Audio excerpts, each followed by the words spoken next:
Bom, pessoal, vamos prosseguir então agora nesse vídeo com os tipos de proteção, né? Nós vimos no vídeo anterior a pós-tensão. E agora vamos ver uma outra importante modalidade, né, de proteção, que é a pré-tração, tá? Então, o que é a pré-tração? Então, ao contrário, né, da pós-tensão, nós vamos tracionar agora os cabos de proteção, a armadura ativa, né, antes da concretagem da peça. Então, é óbvio, se eu vou pretender estirar esses cabos antes da concretagem, eles não vão ter nenhuma resistência, né, à sua retificação. Portanto, os cabos desse tipo vão ficar sempre retos, né? E essa é a situação que ocorre, né? Então, vamos ver como está dito aqui, ó. Nesses sistemas, os fios ou cordoalhas, eles são previamente estirados em uma pista especial denominada de bancada ou pista de proteção. Então isso é feito normalmente no chão, né? A ideia é que esse tipo de proteção vai ser utilizado para a produção de elementos pré-moldados, né? A industrialização da construção com concreto, né? Pré-fabricação. E nesse caso, a pista ela é normalmente uma base sobre o solo, né? E aqui nas extremidades nós vamos ter anteparos aqui, que podem ser estacas metálicas ou presas na própria estrutura do piso, né, da pista, né, quando ele foi estruturado para isso, ou pode também descer aqui penetrando no solo, como se fosse um elemento, uma estaca, né? E você então vai protender os cabos, estirar as cordoalhas nessa fase aqui na pista, que vai ser disposto aqui várias camadas de tipos de cabo, mas eles vão ficar sempre retos, né? E aí você protende com o macaco, como foi feito anteriormente no outro sistema, só que agora, como não há elemento de concreto ainda executado, o macaco vai liberar o cabo e o cabo vai ficar preso não no concreto, mas vai ficar preso nesses anteparos da extremidade. Por isso que esses anteparos eles têm que ser calculados para suportar essa força horizontal provisória, né, desse tipo de sistema de proteção. Então, provisoriamente, enquanto você não concretou nada aqui na pista, né, você ancora os seus cabos, então toda a força de proteção vai ter que ser ancorada nas cabeceiras da pista, né, nos anteparos, tanto de um lado como do outro, né, porque o cabo vai permanecer estirado. Então, qual é a ideia? O aço é mantido tracionado, ancorando-se as suas extremidades em anteparos, né, rígidos, como estamos comentando na extremidade ou na cabeceira da pista. A peça é então moldada, envolvendo a armadura ativa, então você faz a concretagem, né, então os cabos, se houver uma forma, os cabos já estão posicionados dentro dessa forma, né, interna, e depois você concreta, né.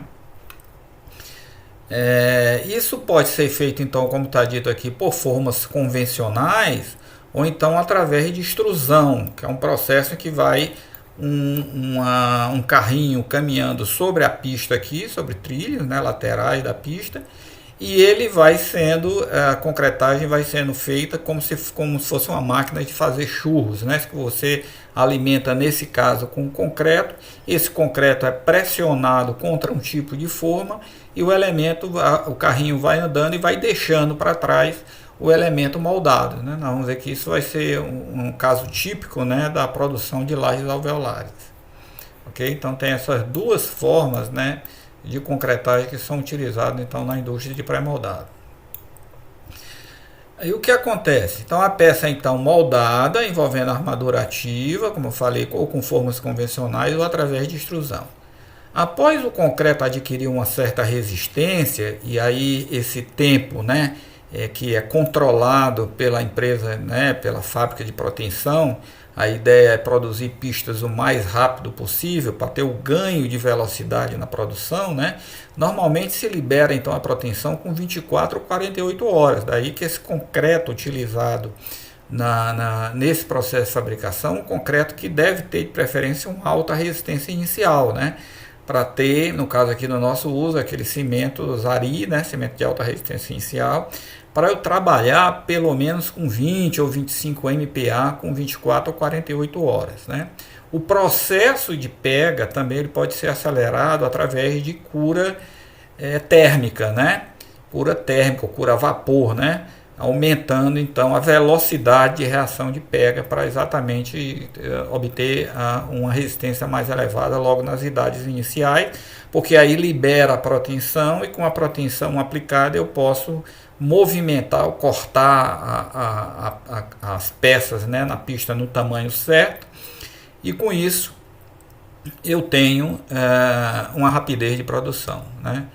Então, existe esse ganho, né, importante que deve ser sempre pensado nesse tipo de proteção.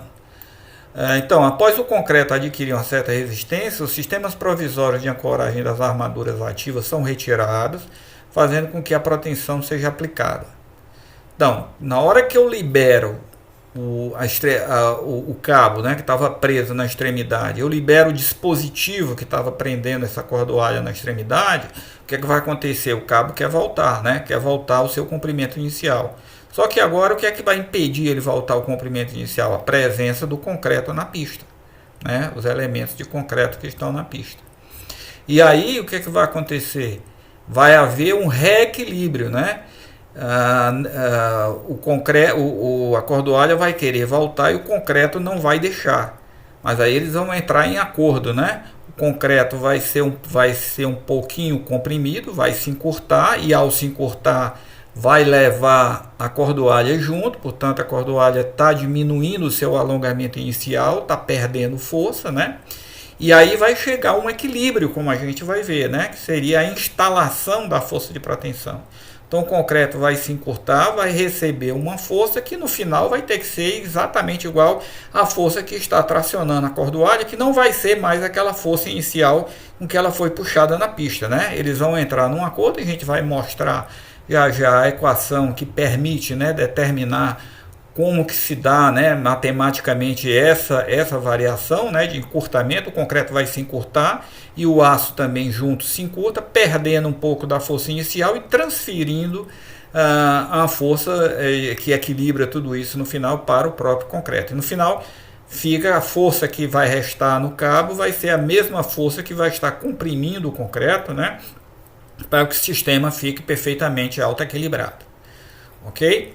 Então é isso que está dito aqui, né? Após o concreto adquirir uma certa resistência, sistemas provisórios de ancoragem das armaduras ativas são retirados, fazendo com que a proteção seja aplicada. Os fios ou cordoalhas, né, vão transmitir a proteção através da aderência ao longo de um trecho de cabo junto às extremidades da peça, chamado de comprimento de implantação, né?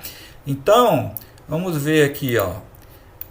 O sistema, o cabo, a peça de concreto foi moldada, ela tem um comprimento original L e os cabos ainda estão presos aqui. Então essa é a fase 0, vamos dizer assim, né? Ou fase 1. Depois eu corto ou libero aqui o dispositivo que está prendendo a cordoalha, e aí esse sistema vai transferir a carga, então, fazendo com que o concreto, o elemento, fique então comprimido, né? Vai ficar um encurtamento de L menos um encurtamento delta, vai ser delta sobre 2 de cada lado aqui, estabelecendo na fase 2 um novo equilíbrio de forças aqui, ok? Agora, a transferência dessa força, quando vamos ver, ela vai se dar ao longo de um comprimento aqui, junto à borda, né? Normalmente, isso nós vamos deixar para ver com mais detalhes quando a gente for ver o capítulo de aplicação da pré-tração, né? Quanto que de comprimento necessário, que a transferência se dá por aderência, né? Porque vejam que aqui não tem aquela história de bainha nem nada, a cordoalha está inteiramente nua aqui, né? De forma que o contato, a aderência se dá na hora mesmo em que eu aplico ou faço a concretagem, né? Ela já envolve diretamente a cordoalha que estava previamente alongada, daí o nome de pré-tração, tá certo? Então, quando eu libero, então ela vai transferir uma força e vai transferir através de um comprimento aqui, que normalmente nós vamos ver, vai ficar da ordem de 50 a 70 vezes o diâmetro do fio de proteção ou da cordoalha de proteção, né? Ao longo do qual desse L se transfere a força da cordoalha para o concreto, tanto de um lado, de uma extremidade, como na outra extremidade, né? Então vai ter uma característica importante, isso vai ter que ser lembrado depois na hora de fazer o detalhamento, né, das armaduras, desses elementos que são pré-tracionados, ok? Que nessa região inicial aqui na borda, a proteção não é total, né? Porque ela se transfere ao longo desse comprimento de implantação. Diferentemente daquele sistema que a gente viu no outro vídeo, que era pós-tensão. Por que é diferente? Porque lá eu tinha uma placa de ancoragem aqui na extremidade, né? Que ela que era responsável pela transferência total da ação da proteção. Então, no outro sistema, a força de proteção ela é transferida logo na cabeça, né? Na face externa aqui do elemento protendido. Aqui não, né? A proteção vai se instalando ao longo de um comprimento, né? Que é o chamado, na nossa norma chama-se LBPT, que é o comprimento de implantação da força de proteção. Isso é importante, né? Então vamos depois numericamente ver como que a gente obtém esse comprimento. É uma característica desse tipo de sistema de proteção, né? Então, esse sistema é também chamado de proteção com aderência inicial, que, como falei, na hora que a concretagem é feita, a aderência é estabelecida, né, entre o aço e o concreto, e tem sua utilização marcadamente na indústria de pré-moldados, né? Por que ele é importante para a indústria de pré-moldado? O que a proteção vai permitir aos elementos de pré-moldado? Vai permitir que eles fiquem inteiramente comprimidos, aí que é a ideia básica da proteção. Consequentemente, eu vou poder fazer peças mais esbeltas, né? Mais finas, mais esbeltas, portanto, mais leves. Isso que é mais importante, né? Porque um dos custos significativos da obra pré-fabricada é o transporte, né? Como que eu vou transportar? Qual o custo do transporte e movimentação desses elementos pré-moldados até chegar à obra, né? Então, quanto mais leves forem esses elementos, menor vai ser esse custo e mais viável vai ser a obra. E a outra coisa é a questão da rapidez. A gente viu que na hora que a gente aplica a proteção, a gente já pode movimentar a peça, né? Então, o concreto vai ter uma resistência inicial já maior. E o efeito da proteção vai fazer com que durante essa movimentação a peça fique ainda totalmente comprimida, evitando que tenha fissuras nessa fase, né? Então é fundamental a ação da proteção para a viabilidade desses elementos pré-moldados, né? Utilizados para estruturas, né? Quais são as vantagens então? Como a gente viu, não há necessidade de bainhas, né? Nem de ancoragens e operação de injeção. Então tudo aquilo que era uma característica do sistema de pós-tensão. Em compensação, né, pessoal, eu preciso ter um custo de instalação da pista, né, daqueles dispositivos de anteparos, de ancoragem, de extremidades, né, mas eu faço aquilo uma vez só, né, que é o custo de instalação da fábrica. Depois, não há perdas por atrito, porque na hora que eu estou puxando o cabo, não tem bainha, ele não tem atrito com nada, né? Então ele está livre totalmente para sofrer a ação do estiramento, né?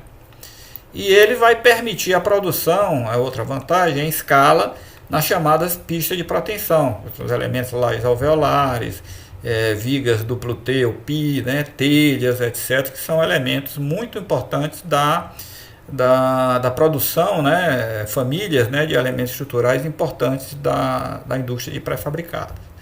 Então pode permitir em escala, porque essas pistas, né, elas têm em torno de 120, podendo chegar até quase 200 metros de comprimento. E aí você pode, numa pista dessa só, por exemplo, se você está produzindo, por exemplo, uma laje alveolar que tem 10 metros, né, numa pista de 120 metros, você está fazendo 12 lajes alveolares simultaneamente, né? Então você pode produzir 12 lajes alveolares. Você enche a pista toda e depois você sai cortando a laje nos tamanhos que são previstos no projeto, né? Então, se você a cada dia renovar a pista, você tem um ganho de escala considerável, né, na produção de elementos estruturais, né, aproveitando a mesma forma, as mesmas ancoragens, etc. Então, essa é a vantagem. Quais são as desvantagens desse sistema? Então, como a gente viu, o traçado dos cabos está sempre em forma reta horizontal, né, no máximo poligonal. Então, esses elementos, esse tipo de proteção vai apenas comprimir a peça, né? O que eu vou poder fazer é tirar esse cabo do centro de gravidade, dar uma certa excentricidade nele em relação ao centro de gravidade, e eu vou produzir um momento fletor, além da compressão, um momento fletor na minha peça, né? e eu não tenho aquela condição de fazer um traçado curvo para o cabo, que, como nós vamos ver, vai ser importante para fazer o balanceamento de cargas uniformes, etc. Isso é uma das desvantagens então desse sistema, que não impede naturalmente dele ser bastante útil, né, e de uma validade, né, importante na indústria de pré-moldado. Uma variação necessária da força, aqui é outra desvantagem, né? Uma variação necessária da força de proteção ao longo da peça só pode ser obtida por encapamento da cordoalha. O que é que vem a ser isso, né? Quando a gente vai fazer o projeto, né, de um elemento desse aqui pré-fabricado, a gente examina a situação mais crítica, né, a seção mais solicitada.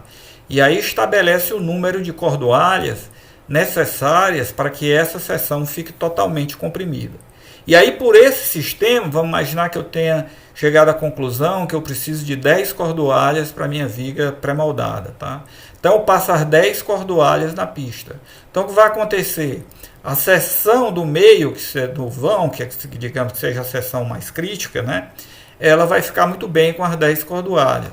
Mas para cá, uma seção que vai ter menos solicitação, essas 10 cordoalhas podem ser até exageradas, né? E produzir excesso de compressão no concreto, ou então ao contrário, né? Abrir fissuras na parte superior da viga, né? Então ele pode estar uma proteção exagerada nas outras seções fora daquela seção máxima em que eu calculei a necessidade das 10 cordoalhas. Como é que eu faço então para criar seções aqui que não estejam submetidas à proteção das 10 cordoalhas, se eu vou ter que passar 10 cordoalhas na pista, né? Uma alternativa é de, antes de fazer a concretagem, eu chego naquela seção em que eu não vou precisar das 10 cordoalhas, digamos que vou precisar só de 8, eu coloco uma capa plástica em 2 cordoalhas. Na hora que eu coloco essa capa plástica, eu estou isolando essa cordoalha do concreto. Portanto, ela fica sem atuação para aquela seção. Tá certo? Então essa é uma das maneiras que a gente tem. Às vezes não é necessário fazer isso, tá? Algumas peças não há necessidade, né? Não sofrem esse problema. É o caso muito comum das lajes alveolares. Normalmente isso não ocorre nas lajes alveolares, mas às vezes numa viga isso é necessário. Então a solução é fazer esse encapamento de forma que você sofra a proteção só aquela seção mais crítica, né? E eu vou, de certa forma, fazendo gradativamente a eliminação das cordoalhas até chegar na extremidade da minha peça. Então essa é, digamos, uma técnica, né, possível para você controlar ou evitar o excesso de proteção nas seções menos solicitadas. Aqui vocês têm as seções transversais, né, da chamada laje alveolar, né, que é vamos dizer assim, o elemento pré-moldado campeão mundial, né, de produção, um elemento feito aqui. É uma laje com vazios, né? Por isso que é chamada de laje alveolar, que são os alvéolos, portanto são uma estrutura bastante econômica, né? E bastante resistente, graças aqui também à ação da proteção, né? Em inglês é conhecida como a hollow core, né? A hollow core, ok? E aqui um outro produto também, que é a laje duplo T, né? Também utilizada muito para lajes de supermercados, shoppings, né? Edifícios mesmo, estacionamentos. Então são os produtos, vamos dizer assim, mais populares da indústria de pré-moldados, né? Eles vêm normalmente aqui no padrão de 1,20 m, tá, de largura. Esse é o padrão usual aqui no Brasil também, né? Ok? Bom, aqui vocês têm exemplos, né, de obras. Esse caso de Fortaleza aqui é o estacionamento, um dos estacionamentos lá do Shopping Guatemi Fortaleza aqui, né, que foi usado uma laje duplo T com 15 metros de vão, que vocês estão vendo na época da construção, as carretas chegando aqui, são 2 painéis, né, duplo T ou duplo Pi, vigas TT, né, de 15 metros. Que foram utilizados então naquele estacionamento. A gente vê uma coisa curiosa, né? Normalmente as peças elas chegam na obra com a contraflecha, né? Que é exatamente a ação da proteção. A proteção, como eu disse, ela pode ser excêntrica, né? Então ela está aqui abaixo do centro de gravidade, então produz um momento fletor, né? Totalmente negativo, produzindo então essa curvatura na peça aqui. Mas aí, de certa forma, essa combinação desse momento negativo, que correria o risco de ter fissuras na parte superior da viga, né? Essa fissura é evitada porque, ao mesmo tempo que a proteção está criando esses momentos na extremidade, momentos negativos, né? Ela vai criar também compressão. Então, portanto, é uma peça submetida a uma flexão composta, né? Então, tem compressão com flexão. Então, daí a peça chegando na obra, né? Normalmente vem com essa contraflecha gerada aqui pela própria ação da proteção, que nessa hora está atuando apenas a proteção e o peso próprio dela, né? Aqui você vê um outro produto aqui que seria a laje alveolar, né? Em composição com uma estrutura metálica, né? Estrutura metálica tradicional, e aqui o piso sendo feito com lajes alveolares, né? Então estão vendo aqui as aberturas, né? Os alvéolos, e portanto essas peças podem ser produzidas, normalmente são produzidas aquele processo de extrusão, né? Que eu comentei, né? Nós vamos ver também com mais detalhes isso quando formos ver a aplicação em lajes alveolares, que aí nós vamos dar mais detalhes sobre o processo de fabricação dessas lajes. Aqui também você vê, ela consegue vencer vãos razoáveis, né? Você pode trabalhar com vãos de 8, 10 metros, né? Elas são esbeltas, como vocês estão vendo aqui, bastante resistente essas lajes, né? Tem aqui uma contraflecha também, característica da ação da proteção. Se uma peça dessa protendida chegar na obra sem contraflecha, é um mau sinal, tá? Sinal que a proteção não foi eficiente, né? Ou não, de alguma forma teve algum problema na ação da proteção. Mas essas contraflechas, elas também precisam ser controladas, né? Porque se elas forem muito exageradas, eu crio problema depois na concretagem do nivelamento da laje do piso, né?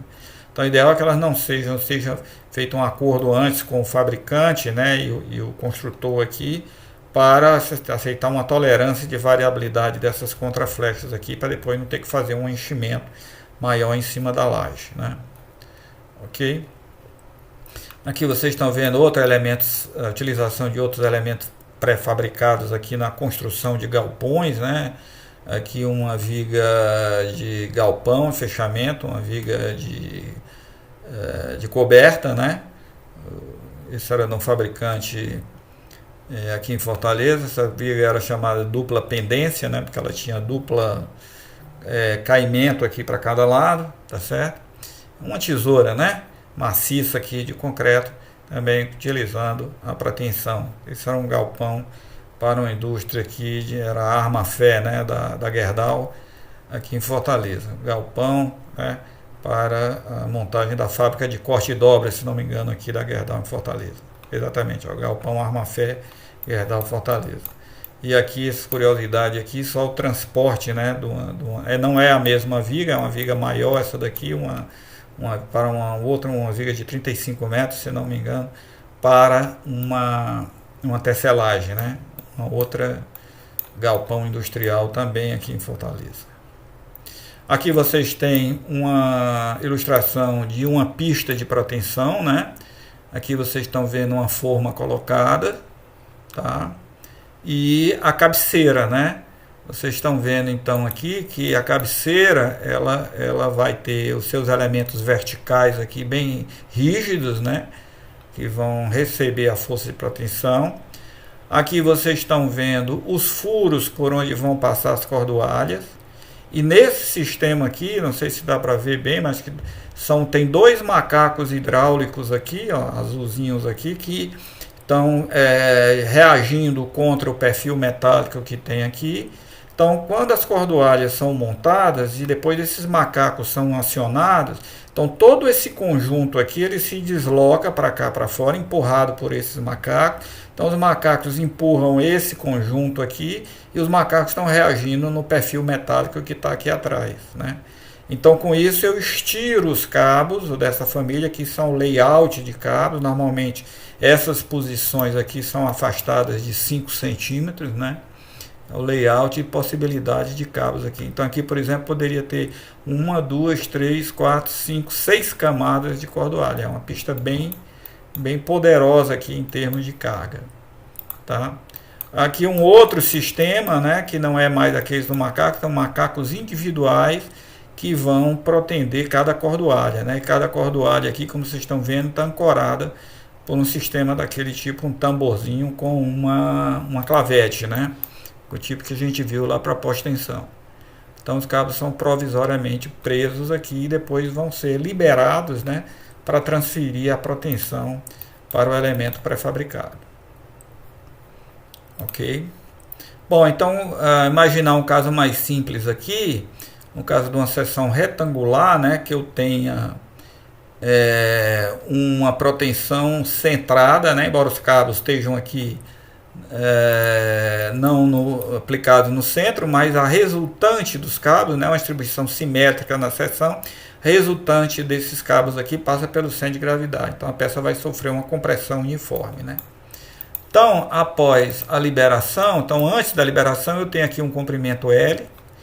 Depois da liberação eu vou ter um encurtamento, né? Então essa extremidade vai andar delta sobre 2 para cá e essa extremidade da esquerda vai andar delta sobre 2 para cá. E aí nós vamos ficar com um comprimento L menos delta, que vai ensejar uma força no final aqui.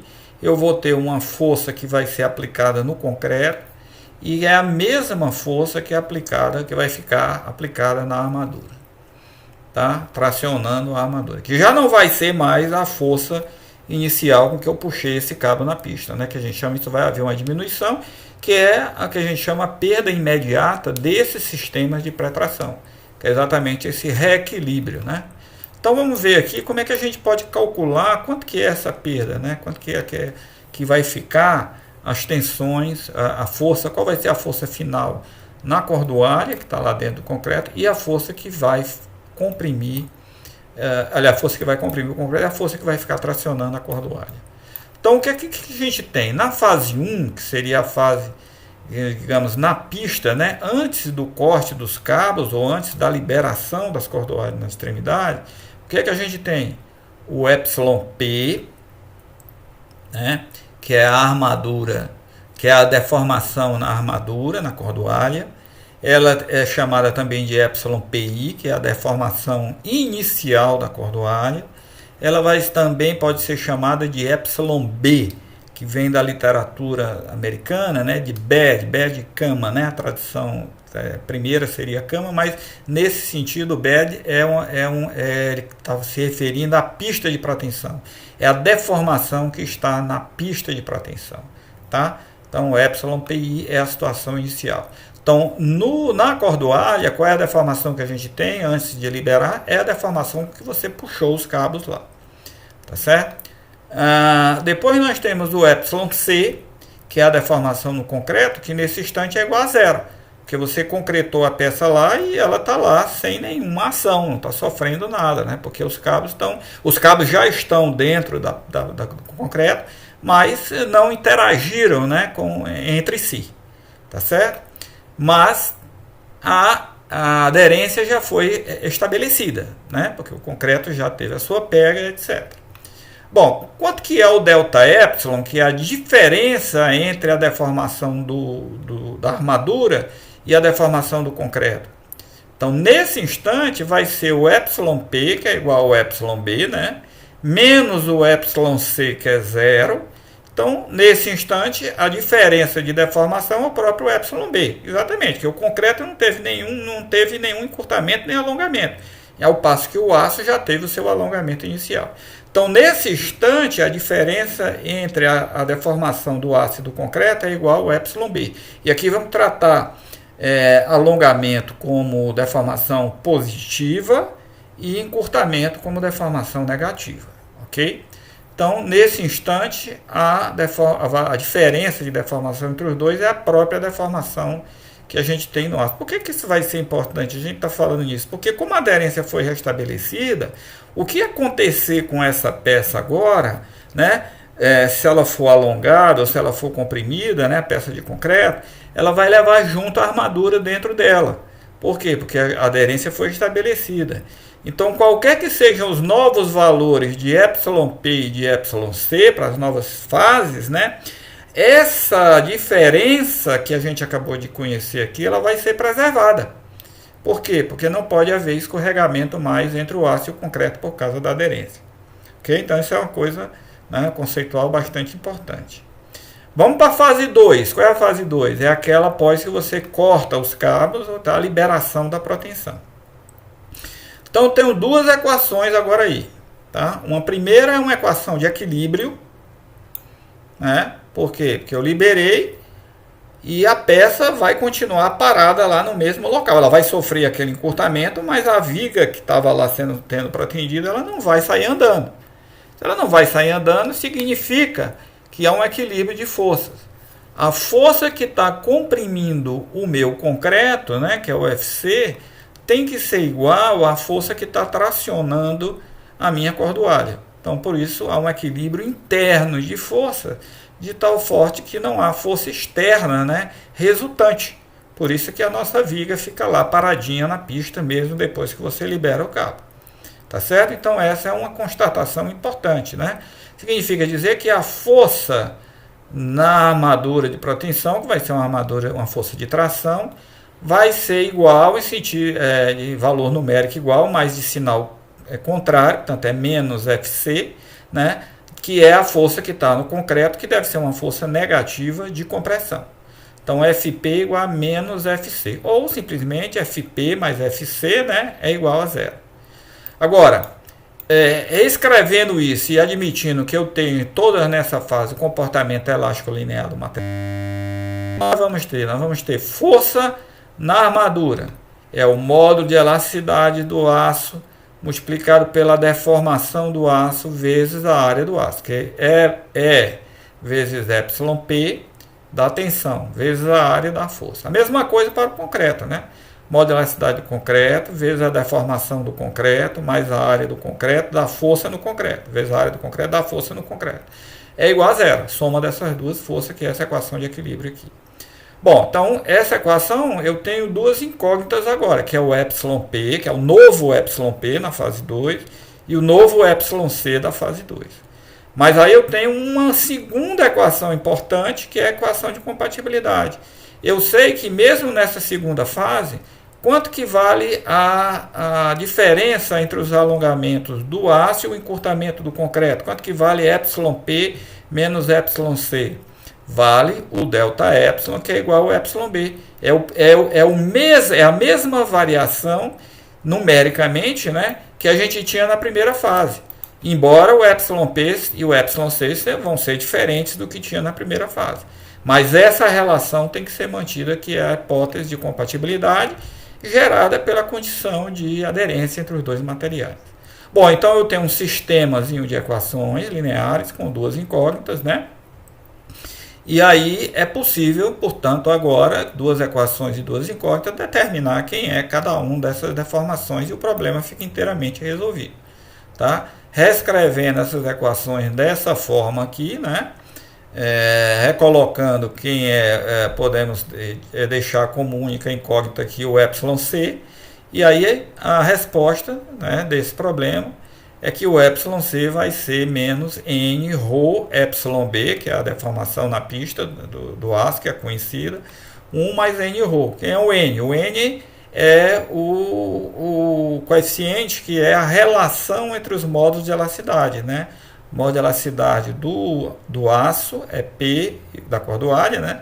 E o módulo de elasticidade do concreto. Tá? Quem é o ρ? É a taxa de armadura. É a relação entre o AP dividido pelo AC. Então, com isso, né, a gente tem a deformação no concreto, sinal negativo aqui está indicando que o concreto vai ficar comprimido. Né? Conhecido, então, o εc, eu posso achar quem é a força que está indo para o concreto, que vai ser igual à força que está na armadura. E conhecido o εc, pela equação de compatibilidade, eu acho quem é o εp, que é a deformação no aço, e, consequentemente, a tensão e a força no aço também ficam determinados. Então, essa equação é importante, né, que permite a gente conhecer qual é o estado final na fase 2, né, nesse sistema de pré-tração. A gente viu aqui, isso é um caso mais simples, que é o caso da proteção centrada, E quando a gente for ver mais na frente o capítulo de aplicação para pré-tração, quando a gente for ver lá alveolar, que aí os cabos vão ficar excêntricos, a gente vai ver uma generalização dessa equação aqui, tá? Para o caso do cabo excêntrico também, tá? Então vai ser possível a gente determinar o estado na fase 2 também, quando o cabo for excêntrico, ok? Nós vamos fazer na sequência agora só um vídeo rápido de aplicação dessa expressão aqui num problema prático, ok?